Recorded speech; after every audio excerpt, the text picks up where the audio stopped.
Hey guys, it's Annie with Salttown Realty. So I was gonna write this all out, but then I just decided to do a quick video about it because I think it's legitimately a really good opportunity, not just because it's my listing. But a lot of you, when you bought your first house, told me that your intent was to not stay in that house forever, was to buy another house and another house and another house as owner occupied. So this one is a good case study. This is real, what do they call it? Like napkin math or whatever. This is like real simple math, but I think the numbers are there enough to show you that it's something that you should probably look into. Okay, so this is in the theory that in 2020 you bought a house for $370,000. I comp it and I recognize that in today's market it would probably sell for $515,000, okay? So you're sitting on a lot of equity in that house. That equity can be used as a down payment for a future house. It can be used to add solar panels and all kinds of stuff.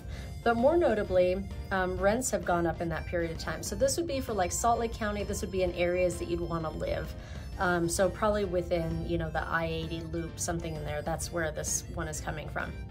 So in that area, you can typically rent houses for $700 or $800 a bedroom. So that property could theoretically, if it had 3 beds, 2 baths, could probably garner about $2,100 a month in rent, okay?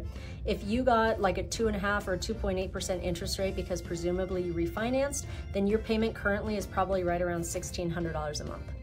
So if your payment on that house is $1,600 a month and you can rent it for $2,100 a month, that's potentially $500 in cash that you could be making out of that house. So you move out of that house into your car and you're making $500 a month. But maybe instead you decide to buy your next property.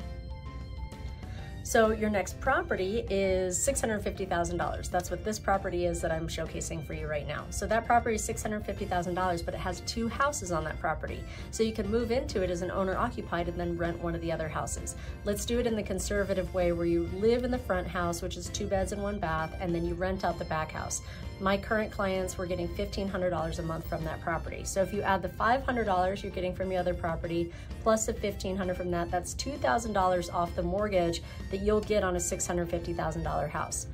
If the mortgage is probably around $4,000 a month, depending on exactly what rate buy down you get and what rates are at that time, but that's probably like a not even very conservative estimate, $4,000 a month. That means that your new payment on your new home is now $2,000 a month. With that, you have a second property, you have an income producing property, you have a 2-car garage with a loft above it and room for improvement. So I think this is a rad opportunity. And this is like a perfect example of, I think a lot of people in this market are like, oh, I can't possibly afford it, but you're sitting on a ton of equity, rents are really good right now. And on top of that, if you get a property like this that has an income producing potential, you're taking a lot off of what your monthly payment is. So your payment is, yes, a little bit higher than it is if you just keep your own house and stay in your own house. But now you own 2 properties, you're building wealth in real estate. And I think it's really cool. So reach out to me if you're interested in having like actual real-time numbers run for you. But if you've been thinking about this, this might be the time. And yeah, reach out to me. All right, thanks for watching. Bye.